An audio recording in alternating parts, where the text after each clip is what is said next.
Hi friends, चलिए आज start करते हैं क्लास 8 साइंस का चैप्टर नंबर 2। चैप्टर नंबर 2 क्या है? Micro organism. ठीक है, ये साइंस का क्लास 8 साइंस का लेक्चर नंबर 12 है और ये माइक्रो ऑर्गेनिज्म का लेक्चर नंबर 1 रहेगा, क्योंकि एक लेक्चर में माइक्रो ऑर्गेनिज्म को ख़त्म नहीं किया जा सकता, क्योंकि इसमें ये लंबा चैप्टर है। ठीक है, तो आज हम क्या पढ़ेंगे? आज हम पढ़ेंगे इसमें कि टाइप्स ऑफ माइक्रो ऑर्गेनिज्म, और जितने भी टाइप्स होंगे उसके फिगर्स देखेंगे, उनके बारे में जानेंगे, वायरस क्या होते हैं और हार्मफुल यूजफुल माइक्रोऑर्गेनिज्म क्या होते हैं, ये सब के बारे में समझेंगे। और आपका जो बचेगा, एक होता है आपका बचेगा फूड प्रिजर्वेशन, मतलब फूड को कैसे प्रिजर्व किया जाता है। ठीक है, और एक बचेगा आपका नाइट्रोजन साइकिल। ठीक है, नाइट्रोजन साइकिल। तो ये दो लेक्चर होगा, ये नेक्स्ट वीडियो में होगा। ठीक है, तो चलिए। और आज कितनी तारीख है? आज 13 अगस्त है। ठीक है, और 13 अगस्त है और आज क्या है? नाग पंचमी। तो आप सभी लोग को नाग पंचमी की हार्दिक शुभकामनाएं, और आशा करते हैं कि अच्छे से आप लोग इसे एंजॉय किए होंगे। ठीक है, तो चलिए स्टार्ट करते हैं। ठीक है फ्रेंड्स, तो देखिए सबसे पहले हम डिफिनीशन क्या जानेंगे कि माइक्रो ऑर्गन क्या होते हैं। तो देखिए, आपको ना ये जो मैं नोट्स बनाया हूँ इसमें बहुत लेंदी नोट्स है, मतलब इसमें ये सब बहुत ज़्यादा लिखा है। तो आपको अगर केवल समझना है, तो अगर आपको समझना है तो इस लेक्चर से मैं ये इतना पढ़ पढ़ के नहीं बताऊंगा, मैं ऊपर ऊपर से सब समझा दूंगा, आपको समझ लीजिएगा। और इसका जो लेक्चर नंबर 3 रहेगा, लेक्चर नंबर 1 और लेक्चर नंबर 2 में तो केवल हम समझाएंगे, और लेक्चर नंबर 3 रहेगा उस पर हम MCQ question, short answer type question, ये सब क्वेश्चन लाएंगे माइक्रो ऑर्गेनिज्म बेस्ड। आप कर लीजिएगा, आपको नोट्स बनाने की इतना पढ़ने की जरूरत नहीं है। ठीक है, तो चलिए। तो देखिए माइक्रो ऑर्गेनिज्म क्या होते हैं। तो माइक्रो ऑर्गेनिज्म एक ऐसे ऑर्गेनिज्म होते हैं जो बहुत स्मॉल होते हैं। ठीक है, इतने स्मॉल होते हैं कि उनको हम अपने आंख से नहीं देख पाएंगे। ठीक है, सीन बाय नेकेड आई, यहाँ पे गलत लिखा है, सीन बाय नेकेड आई नहीं होगा, कैन नॉट, ये टू बी की जगह कैन नॉट रहेगा, can not seen by naked eye. ठीक है, तो ये अपने आंख के द्वारा डायरेक्ट नहीं देखे जा सकते, ये किसके द्वारा देखे जाएंगे? माइक्रोस्कोप से। ठीक है, तो उन्हीं को बोलते हैं माइक्रो ऑर्गेनिज्म, या फिर बोलते हैं माइक्रोब्स। ठीक है, तो और देखिए माइक्रो ऑर्गेनिज्म को कितने भागों में बांटा गया है। तो देखिए माइक्रो ऑर्गेनिज्म को 4 भागों में बांटा गया है। माइक्रो ऑर्गेनिज्म कितने भागों में बांटा गया है? 4 भागों में। पहला क्या है? पहला है बैक्टीरिया, दूसरा फंगी, तीसरा प्रोटोजोआ और एल्गे। यहाँ पे सम एल्गे की बात हुई है। ठीक है, ये माइक्रो ऑर्गेनिज्म। चलिए नेक्स्ट देखिए, अब बैक्टीरिया 2 प्रकार के होते हैं। ठीक है, ये बैक्टीरिया का फिगर है। तो बैक्टीरिया 2 प्रकार के होते हैं। पहले जो स्पाइरल शेप्ड होते हैं, मतलब ये कुछ ऐसे ऐसे करके, ठीक है, ये स्पाइरल तरह होते हैं ना। और दूसरा क्या है? Rod shaped. रॉड मीन्स जानते हैं आप, रॉड जैसा होता है सीधा एकदम, ये रॉड शेप। ठीक है, तो आप देख रहे हैं फिगर में बैक्टीरिया 2 प्रकार के होते हैं, एक स्पाइरल शेप, एक रॉड शेप। ठीक है, चलिए देखिए प्रोटोजोआ। और माइक्रो ऑर्गेनिज्म का दूसरा टाइप क्या था? प्रोटोजोआ। तो प्रोटोजोआ देखिए, ये इसका स्ट्रक्चर है, बीच में इसका न्यूक्लियस है। ठीक है, ये प्रोटोजोआ। देखिए एल्गे, एल्गे क्या होते हैं? जनरली आप लोग देखते हैं काई लगा रहता है, उसी को एल्गे कहते हैं। तो देखिए ये ग्रीन एल्गे, रेड है, ये रेड है, ये ब्राउन, और ये ग्रीन एल्गे। ठीक है, एल्गे भी कितने प्रकार के होते हैं। देखिए फंगी, फंगी क्या होता है? फंगी से भी आप परिचित होंगे, आप ब्रेड देखे होंगे, क्योंकि आप तो और कुछ जानते नहीं होंगे इसमें, ये वाला तो आप इससे परिचित हैं जरूर। आप ब्रेड को ना कई दिन तक खुला रख दें तो उसमें ये वाइट वाइट लग जाता है। ठीक है, तो उसे कहते हैं फंगी। देखिए जो वायरस होता है, अब देखो जो वायरस होता है वो माइक्रो ऑर्गेनिज्म नहीं होता है। देखो जो वायरस होता है वो टाइप्स ऑफ माइक्रो ऑर्गेनिज्म में नहीं आता है, वो होता माइक्रो ऑर्गेनिज्म है, क्योंकि उसको भी माइक्रोस्कोप से देखा जाता है, लेकिन वो टाइप्स में नहीं आते हैं उसके। ठीक है, ये क्या होते हैं? They reproduce only inside the cells of host organism which can be bacterium, plant, animal. देखो वायरस ऐसा माइक्रो ऑर्गेनिज्म है जो बाहर नहीं रिप्रोड्यूस होता। जैसे बैक्टीरिया लगता है, एल्गे लगता है, फंगी लगता है, तो ये किसी सरफेस पे लगता है ना बाहर, जैसे फंगी लगा तो ब्रेड के ऊपर, ये सब होता है ना।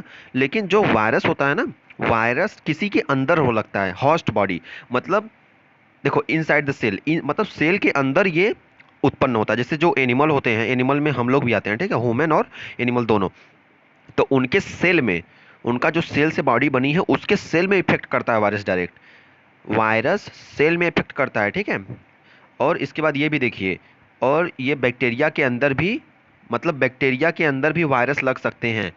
सोच लो, इतना खतरनाक है कि बैक्टीरिया के अंदर भी लगेगा, प्लांट के अंदर भी, एनिमल के अंदर भी। ठीक है, वायरस बहुत खतरनाक होते हैं।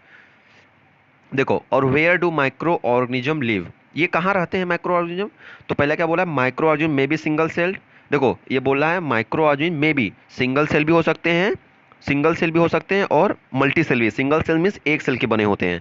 तो एक सेल के कौन कौन से माइक्रो ऑर्गेनिज्म बने हैं, याद ध्यान दीजिएगा। बैक्टीरिया जो है एक सेल से बना होता है, ठीक है।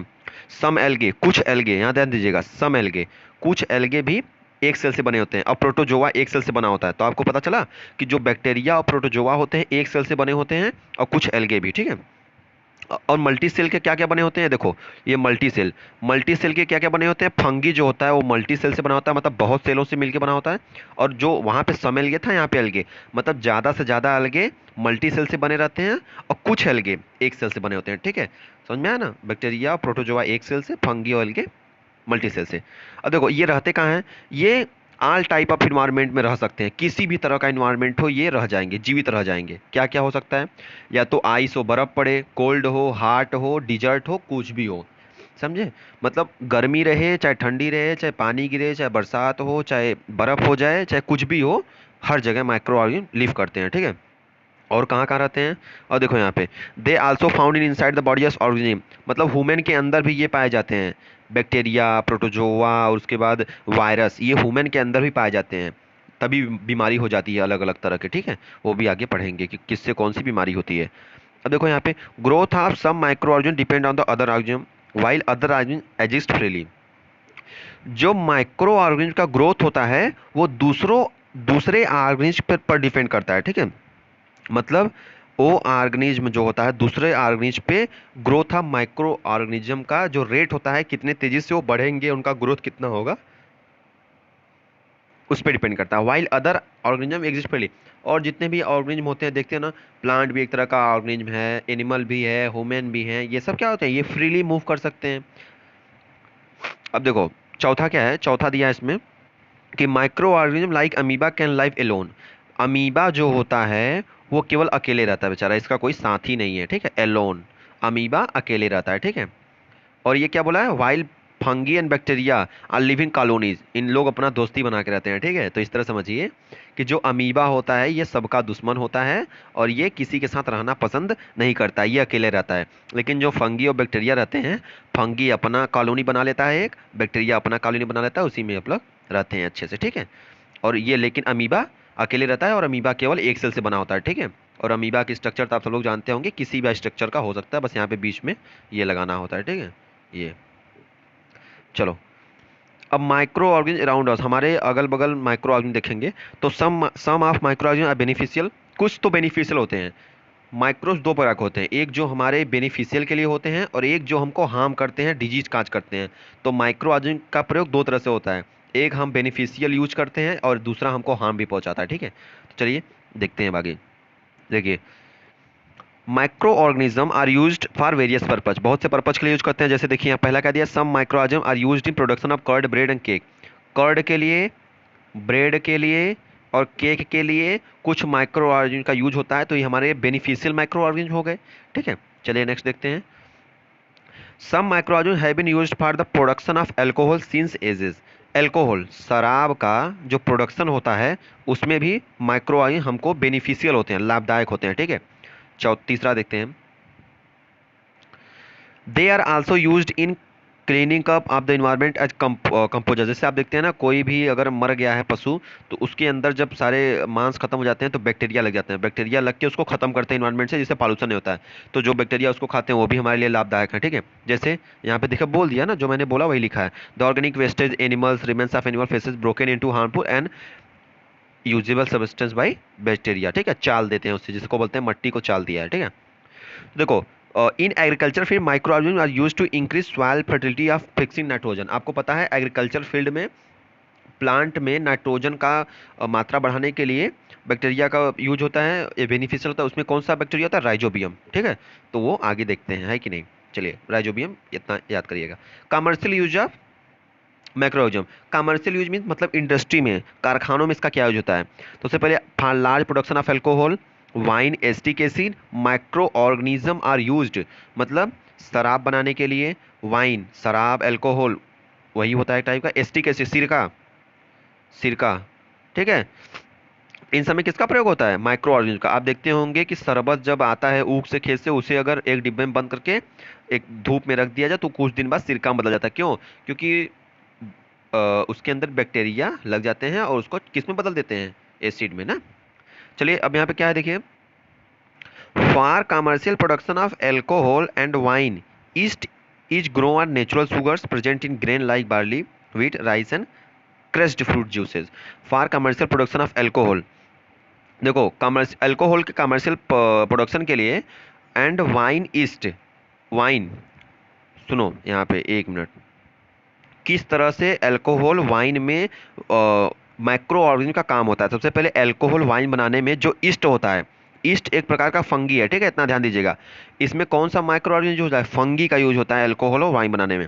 तो ईस्ट को nature sugar present in grains like barley, east को बहुत लार्ज नंबर पे ग्रो करके, फिर जैसे बार्ली हो गया, व्हीट हो गया, इसमें सब करके, मतलब ईस्ट यूज होता है किसमें, अल्कोहल और वाइन बनाने में, ठीक है। मेडिसिनल यूज ऑफ माइक्रो, अब देखिए मेडिसिन के रूप में क्या यूज होता है इसका। देखो इसमें लिखा है whenever we fall ill, जब हम बीमार पड़ते हैं तो डॉक्टर में give us antibiotics tablet, capsule, injection like penicillin which are made up of micro organism. इतना ध्यान दीजिएगा, जब हमको कोई बीमारी होती है ना, तो जिस ऑर्गेनिज्म का बीमारी वो होती है उसका हमको सुई लगता है। देखो एंटीबायोटिक टैबलेट क्या होता है, एंटीबायोटिक टैबलेट ये होता है कि जिस भी कारण से आपको बीमारी हो रही है उसको वो रोकेगा। ये क्या होता है, जैसे मान लो कि आपको कोई चाकू घोंपने आ रहा है और आपने कवच पहना है लोहे का, तो आपको चाकू नहीं लगेगी, तो आपका आपका जो कवच है वो आपके लिए एंटीबायोटिक का काम करेगा, ठीक है। तो ये होती है एंटीबायोटिक। और जब भी आपको कुछ बुखार होता है तो उसमें एंटीबायोटिक टेबलेट जरूर देते हैं और इसका कोई साइड इफेक्ट नहीं होता, ठीक है। और कैप्सूल देते हैं, इंजेक्शन लगाते हैं। और सुनो, ये जो पेनिसिलिन नहीं है, पेनिसिलिन ये एक तरह का इंजेक्शन होती है, ठीक है, ये बुखार में दिया जाता है। चलो देखते हैं अब नेक्स्ट क्या है, यहाँ पे क्या लिखा है कि these day the medicine produced from bacteria and fungi kill और stop the growth of disease causing micro organism, such medicine are called antibiotics. मैंने बता दिया ना कि एंटीबायोटिक्स क्या होता है, ऐसे मेडिसिन, ये ऐसा मेडिसिन होता है जो बैक्टीरिया और फंगी को किल करता है, मारता है और उससे होने वाले डिजीज को रोकता है, इसी को बोलते हैं एंटीबायोटिक्स, ठीक है। एंटीबायोटिक्स क्या होते हैं, बैक्टीरिया फंगी को मारने के लिए दवा उपयोग की जाती है, उसको एंटीबायोटिक कहते हैं, और ये स्टॉप करते हैं जहाँ से वो रोग उत्पन्न हो रहा है। चलिए तीसरा क्या है देखिए, स्ट्रेप्टोमाइसिन, ये सब क्या है, ये सब इंजेक्शन के नाम है, ठीक है। स्ट्रेप्टोमाइसिन, टेट्रासाइक्लिन और इरिथ्रोमाइसिन मेडिसिन, ये सब मेडिसिन है। इनका काम क्या होता है, which are made from fungi bacteria, ये सब कहाँ से बने हैं, ये तीनों जो हैं ये फंगी बैक्टीरिया से बने हुए हैं। जैसे लोहे को लोहा काटता है वैसे ही इनको काटेगा। एंटीबायोटिक्स ये एग्जाम्पल है। तो एंटीबायोटिक का डिफिनीशन हो गया, और एंटीबायोटिक का एग्जाम्पल क्या है, स्ट्रेप्टोमाइसिन, टेट्रासाइक्लिन और इरिथ्रोमाइसिन, ठीक है। और ये फंगी बैक्टीरिया से बनते हैं, इतना ध्यान रखिएगा, एंटीबायोटिक्स का एग्जाम्पल। और नेक्स्ट क्या है देखिए यहाँ पे, the antibiotics are made by growing specific microorganism and are used to cure a variety of diseases. Antibiotic should be taken only on the advice of qualified doctor. Antibiotic को लेने से पहले क्वालिफाइड डॉक्टर की सलाह लेनी जरूरी होती है। और ये एंटीबायोटिक किस लिए होता है, किसी भी माइक्रो ऑर्गेनिज्म का ग्रोथ जो हो रहा है हमारे शरीर में, जो बैक्टीरिया बढ़ रहे हैं, फंगी बढ़ रहे हैं, जिससे हमको डिजीज हो रहा है, उसको रोकने के लिए, किल करने के लिए, ठीक है। चलिए, antibiotics are even added with the feed of livestock and poultry for checking microbial infection in animals. तो पोल्ट्री जो होती है, जहाँ पे चिकन उकन या फिर ये सब पाले जाते हैं पोल्ट्री फार्मिंग में, वहाँ पे एंटीबायोटिक का यूज होता है, किस लिए, एनिमल में चेक करने के लिए कि कहीं उसमें इन्फेक्शन तो नहीं है, ठीक है। चलिए next, micro organism are also used to control many plant disease. देखो माइक्रो ऑर्गेनिज्म आल्सो कुछ हेल्पफुल होते हैं और कुछ हार्मफुल होते हैं। तो ये क्या है, हेल्पफुल है क्योंकि प्लांट डिजीज को रोक रहा है, ठीक है। चलो वैक्सीन, अब देखो वैक्सीन क्या होता है, वैक्सीन क्या होती है, मतलब वैक्सीन के बारे में जानेंगे कि वैक्सीन क्या होती है। अभी तो बहुत वैक्सीन कोरोना वैक्सीन चिल्ला रहे हैं सब लोग, तो देखते हैं वैक्सीन क्या होती है। तो सबसे पहले पढ़ो, when a disease carrying microbes enters our body the antibiotic produced by our body,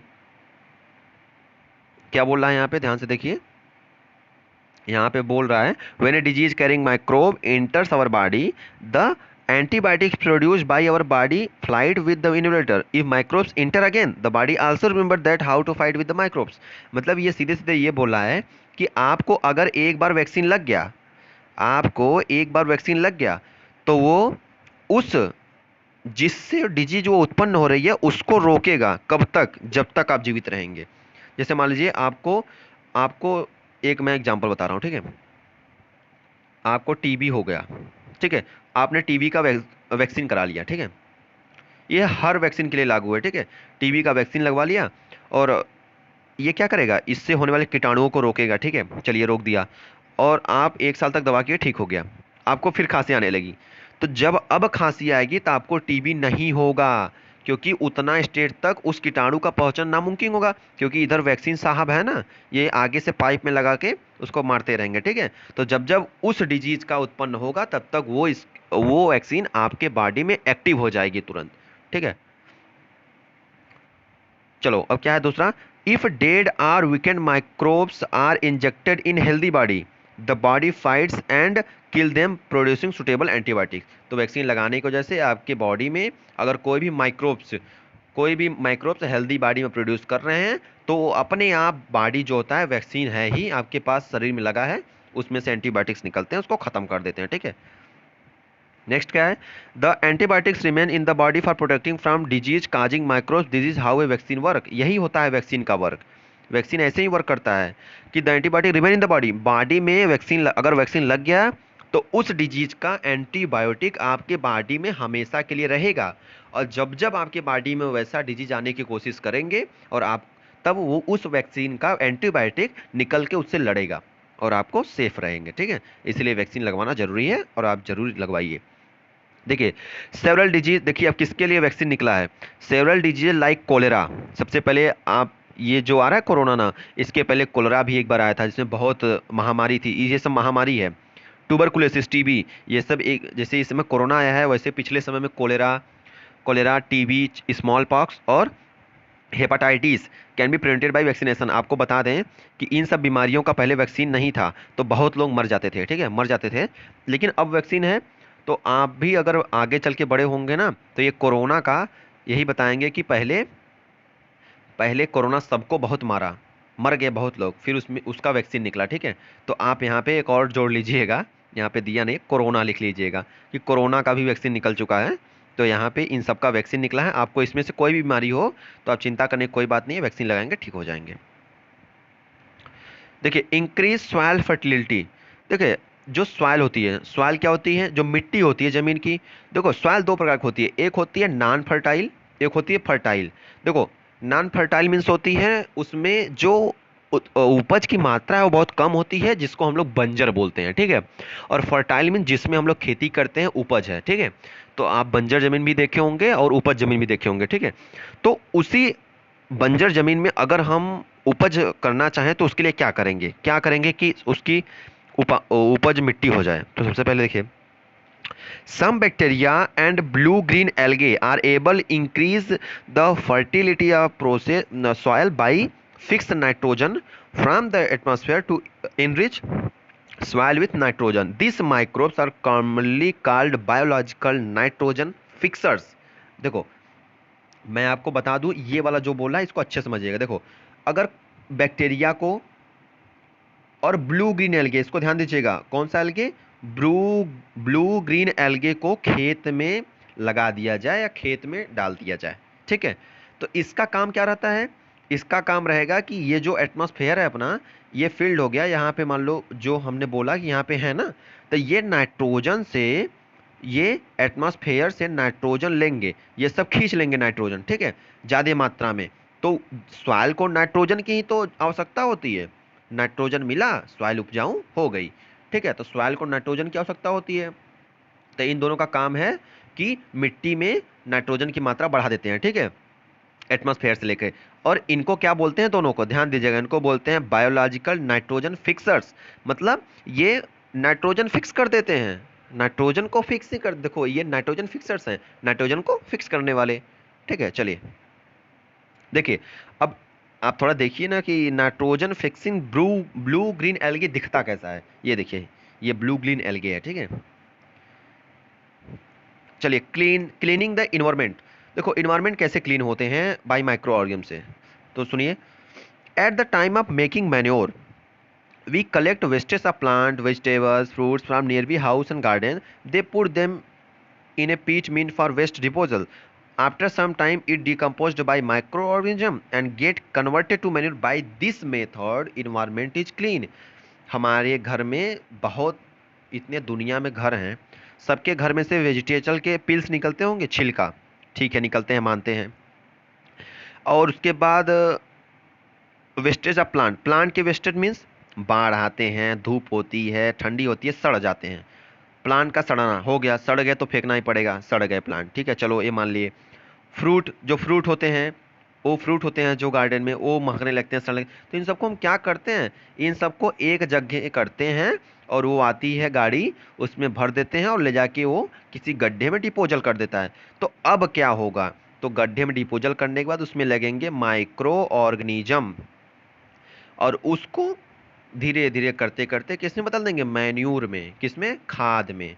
तो इसलिए क्लीन कर देते हैं इन्वायरमेंट, नो गंदगी। लेकिन अगर यही मान लीजिए आपके घर में से प्लास्टिक निकला, चलो प्लास्टिक निकला, आपके घर में से प्लास्टिक निकला, आपके घर में से एकदम पॉलीथीन निकला, ये सब निकल रहा है, अब आप उस गाड़ी में डाल दिए, चलो डाल दिए मान लो, अब गाड़ी आई उसमें प्लास्टिक सब भर दिए आप, अब फिर से वो गड्ढे में जाके डालेगा। लेकिन अब ये मत सोचिएगा कि उसमें माइक्रो ऑर्गेनिज्म लगेंगे और मैन्यूर में बदल जाएगा, क्योंकि जो ये सब होते हैं प्लास्टिक और नॉन बायोडिग्रेडेबल वेस्टेज होते हैं, मतलब ये किसी माइक्रो ऑर्गेनिज्म के द्वारा खत्म नहीं किया जा सकते, ठीक है। देखिए हार्मफुल माइक्रो ऑर्गेनिज्म, देखिए अब हमारे लिए माइक्रो ऑर्गेनिज्म कौन कौन से हार्म होते हैं, ठीक है, खतरनाक होते हैं।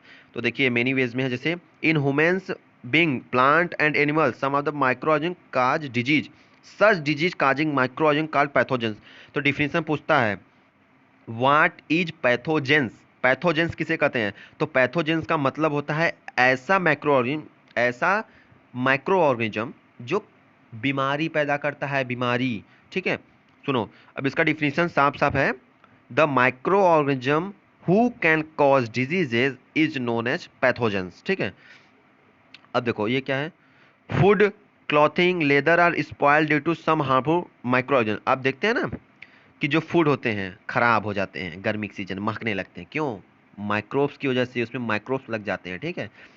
और उसके बाद आप देखेंगे जो कि क्लॉथ होता है आपका, क्लॉथ कपड़ा, कपड़ा देखते हैं ना, अगर आप उसको ऐसे रख दो कपड़ा भी सड़ जाता है, कॉटन का कभी कभी देखते हैं, उसको आप अगर फाड़ दिए तो तुरंत खींच जाता है, फट जाता है पूरा, वो माइक्रो ऑर्गेनिज्म की वजह से होते हैं, ठीक है। चलिए डिजीज कॉजिंग माइक्रो ऑर्गेनिज्म इन ह्यूमंस, ह्यूमंस में कौन कौन से डिजीज कॉजिंग माइक्रो ऑर्गेनिज्म है पढ़ते हैं। Pathogens enter our body through the different way like air when you breathe, pathogens जो होते हैं, जो कीटाणु होते हैं, माइक्रो ऑर्गेनिज्म जो डिजीज पैदा करते हैं हमारे बॉडी में, वो कैसे कैसे अंदर जा सकते हैं, एयर के माध्यम से जब हम सांस लेते हैं, वाटर के माध्यम से जब हम पानी पीते हैं, फूड के माध्यम से जब हम खाते हैं, इन तीन चार तरीकों से हमारे अंदर माइक्रो ऑर्गेनिज्म निवेश कर सकते हैं। They can also get transmitted by direct contact with infected person, ये कोई इन्फेक्टेड पर्सन है, आप हेल्दी पर्सन है, ठीक है, अगर आप इससे हाथ मिलाए तो आप भी इन्फेक्टेड हो जाएंगे, ठीक है, क्योंकि बाई स्किन ट्रांसफर हो जाएगा। चलिए next, microbial disease such as cholera, common cold, chicken pox, tuberculosis that can be spread from the infected person to healthy person. ध्यान दीजिएगा, ये कोई कोलेरा का व्यक्ति है, ये कोई चिकन पॉक्स का व्यक्ति है, ये कोई टीबी का व्यक्ति है, ठीक है। इन सब के कांटेक्ट में अगर कोई हेल्दी पर्सन आ जाए तो उसको अपने आप ये सब बीमारी हो जाएगी। तो आपको बच के रहना, अगर किसी को कोलेरा है, किसी को कोलेरा है, कॉमन कोल्ड है मतलब सर्दी खांसी आ रही है, चिकन पॉक्स है, ट्यूबरकुलोसिस है, तो इस सब के लिए आपको बच के रहना पड़ेगा, कोई छींक रहा है तो वहाँ से दूर रहना पड़ेगा, ठीक है। नहीं तो ये स्प्रेड करते हैं एक पर्सन से दूसरे पर्सन में, कैसे, पहले तो एयर से करेंगे, अगर आप उनका जूठा पानी पियेंगे तो उससे करेंगे, फूड खाएंगे तो, अब physical contact also by hand and hand, hand से करेंगे तो फिर भी, इसी को बोलते हैं कम्युनिकेबल डिजीज। आप ध्यान दीजिएगा कम्युनिकेबल डिजीज क्या होते हैं, व्हाट इज कम्युनिकेबल डिजीज, तो the diseases which transmitted from infected person to healthy person by contact is known as communicable disease. Communicable disease, CD means communicable disease वो होते हैं जो एक इन्फेक्टेड पर्सन से हेल्दी पर्सन में transfer हो जाते हैं, कैसे, या तो आप उनका जूठा पानी पी लें, उनके कांटेक्ट में आ जाएं, चाहे उनके आगे वो छींक रहा है आप रहेंगे तो हो जाएगा। देखिए अब ये ह्यूमंस का है कि कौन सा डिजीज का नाम है, उसको कौन सा माइक्रो ऑर्गेनिज्म काज करता है, और वो किसके द्वारा होता है, और उसका क्या होता है, वो बचाव क्या होता है, ठीक है, हम सब बता रहे हैं। चलिए ट्यूबरकुलोसिस डिजीज का नाम है ट्यूबरकुलोसिस, होता कैसे है? बैक्टीरिया की वजह से। तो पूछ देगा ट्यूबरकुलोसिस किस माइक्रोब से होता है? बैक्टीरिया की वजह से होता है। और इसका मोड ऑफ ट्रांसमिशन क्या है? ये कैसे फैलता है एक व्यक्ति से दूसरे व्यक्ति? एयर के द्वारा। ट्यूबरकुलोसिस बैक्टीरिया का डिजीज है, एयर के द्वारा फैलता है। तो आपको क्या क्या रखा है? इसका बचाव क्या है? कीप द पेशेंट, इसमें पूरा नहीं, क्या मैं बता रहा हूँ क्या है इसमें लिखा है, keep the patient isolated in the room. मतलब जिसको ट्यूबरकुलोसिस हुआ है आप उसके सामने ना जाएं, आप अपने रूम में रहें। मिल्स, ठीक है, मिसल्स ये क्या है? एक प्रकार का डिजीज है जो किससे होता है? वायरस से होता है। और मोड ऑफ ट्रांसमिशन क्या है? एयर, एयर से होता है, ध्यान दीजिएगा। और इतना ध्यान दीजिएगा, इसका सेम वही है, आप बचाव अपने से खुद करें आइसोलेट होके। चिकन पॉक्स, ठीक है, चिकन पॉक्स वायरस डिजीज है जो कहते हैं माता माई निकल गई। तो चिकन पॉक्स वायरस डिजीज है, एयर और एयर के कंटेक्ट से होता है, ठीक है। और पोलियो, पोलियो वायरस डिजीज है, एयर और वाटर के कंटेक्ट से होता है, ठीक है। चलिए अब देखते हैं कॉलरा। कॉलेरा किसका डिजीज है? कॉलरा बैक्टीरिया की वजह से होता है, वाटर और फूड की वजह से। मतलब कोलेरा आप एयर की वजह से नहीं फैलता, ये वाटर की वजह से फैलता है और फूड की वजह से फैलता है, ठीक है। तो आप बचाव खुद करिए जैसे आप कर सकते हैं। टाइफाइड, टाइफाइड बैक्टीरिया डिजीज है, वाटर की वजह से फैलता है, ध्यान दीजिएगा। आपको क्वेश्चन पूछ सकता है कि किससे फैल सकता है और ये किससे डिजीज है। Hepatitis B, hepatitis B virus, ठीक है। हेपाटाइटिस बी वायरस और वाटर से होता है। अब वही होता नहीं है जो फेचकुर फेंक देते हैं मुंह से, ये सब हेपाटाइटिस बी, ये सब मिर्गी में आएगा, ठीक है। और ये मलेरिया, मलेरिया प्रोटोजोआ डिजीज है, मॉस्किटो से होता है, आप ध्यान रखिएगा, ओके। चलो, disease causing micro organism in animals. Animals में डिजीज काजिंग माइक्रो ऑर्गेनिज्म कौन कौन से होते हैं पढ़ते हैं हम। Some of the micro organism not only cause disease in humans, humans में ही केवल नहीं, प्लांट्स में भी काज करते हैं, बट आल्सो इन एनिमल। तो ह्यूमन का मैंने देख लिया, अब देखेंगे प्लांट्स और एनिमल का। तो चलिए एनिमल का देखते हैं सबसे पहले। तो for example anthrax is an example of dangerous human and cattle disease caused by bacteria. Anthrax बहुत ही खतरनाक डिजीज होता है जो किसकी वजह से होता है? बैक्टीरिया की वजह से होता है। और ये दोनों में हो सकता है, ह्यूमन में भी और पशुओं में भी, ठीक है। Foot and mouth diseases caused by virus. Foot and mouth, mouth में देखते हैं डिजीज हो जाता है, और उसके बाद फुट में जो फूलन हो जाती है, सड़न हो जाती है, सब वायरस की वजह से होता है। ये भैंस में, गाय में भी होती है, पशुओं में, कैटल में सब आ जाएंगे पशु, गाय भैंस बकरी भेड़, ठीक है। अब प्लांट्स में देखते हैं, तो प्लांट्स में क्या है? Some micro organism can cause disease in plants such as wheat, rice, potato, sugar cane, orange, apples and other. इन सब में माइक्रोऑर्गेनिज्म डिजीज काज कर सकते हैं। These diseases reduce the yield of crop. अब आप ही बताइए कि आपको अगर बोल दिया जाए आप चलो काम करो, आपको हुआ है फीवर, देह में है दर्द, देह आपका दर्द कर रहा है, तो आप सोचिए आप कर पाएंगे? तो उसी तरह प्लांट जब स्वस्थ नहीं रहेंगे तो आपको फसल की उपज कैसे अच्छे दे सकते हैं, ठीक है। और they can be controlled by use of certain chemicals. तो इसीलिए वो होता है ना, डिब्बा में पानी भर दो, उसमें दवा डाल दो, बस छिड़कना शुरू कर दो, तो जो माइक्रो ऑर्गेनिज्म लगे हैं वो सब खत्म हो जाते हैं। तो सबका केमिकल पेस्टिसाइड, पेस्ट को मारने वाले, कीड़े मकोड़ों को मारने वाले, मतलब पेस्ट मीन्स वही माइक्रो ऑर्गेनिज्म लगते हैं। Which kills the microbe. Pesticides किसके लिए बना है? माइक्रोब्स को खत्म करने के लिए। तो आपको पूछेगा what is the use of pesticide in the crop rotation, तो बोल दीजिएगा कि पेस्टिसाइड माइक्रोब्स को मारने के लिए लगा है, ठीक है। तब क्या होगा? तब आपकी यील्ड क्रॉप अच्छी होने लगेगी। चलिए देखते हैं कौन कौन सा होता है किसमें। तो citrus canker, citrus canker bacteria का डिजीज है, एयर से होता है। साइट्रस कैंकर बैक्टीरिया डिजीज है, एयर से होता है। और हम किसके डिजीज के बारे में बात कर रहे हैं? ये सब प्लांट डिजीज हैं, प्लांट का डिजीज है, ठीक है। चलिए दूसरा, रस्ट ऑफ व्हीट। व्हीट के पत्तों का पीला पड़ना, गेहूं के पत्तों का पीला पड़ना, फंगी की वजह से होता है, एयर की वजह से इसका, एयर और सीड, बीज और एयर की वजह से इसका ट्रांसमिशन होता है। येलो वेन मोजेक ऑफ भिंडी, भिंडी का पीला होना वायरस की वजह से, इंसेक्ट की वजह से होता है ना। वायरस है, एक प्रकार का वायरस है ये, और ये किसके द्वारा होता है? इंसेक्ट के, मतलब इंसेक्ट वो वायरस को उसमें इंजेक्ट करता है, ठीक है। तो चलिए आशा करते हैं ये आपको पहला पार्ट अच्छे समझ में आया होगा, ठीक है। Thank you. और आप चिंता मत करिए, इसका जो नेक्स्ट लेक्चर रहेगा उसमें मैं आपको क्या क्या पढ़ाने वाला हूँ। उसका नेक्स्ट लेक्चर रहेगा आपको कि फूड प्रिजर्वेशन, हम अपने खाने को कैसे बचा सकते हैं, और नाइट्रोजन साइकिल, नाइट्रोजन का जो साइकिल होता है उसके बारे में जानेंगे। और उसके बाद जो उसका तीसरा लेक्चर रहेगा उसमें आपको क्वेश्चन करा देंगे, आप नोट समझ लीजिए, नोट छापने की जरूरत नहीं है, क्वेश्चन कर लीजिएगा बस। और उसके बाद समझ में आ गया ना कि माइक्रो ऑर्गेनिज्म मैंने पढ़ा दिया अभी को, उसका यूज बताया, हार्मफुल इफेक्ट बताया, डिजीज कौन से काज करते हैं, और डिजीज वाला कॉलम, ये वाला कॉलम आप याद रखिएगा, बहुत इंपॉर्टेंट है, पूछ सकता है कौन सी डिजीज किसकी वजह से होती है और किस माध्यम से ट्रांसफर हो सकती है। ठीक है, तो चलिए खत्म करते हैं यहीं पे, ठीक है फ्रेंड।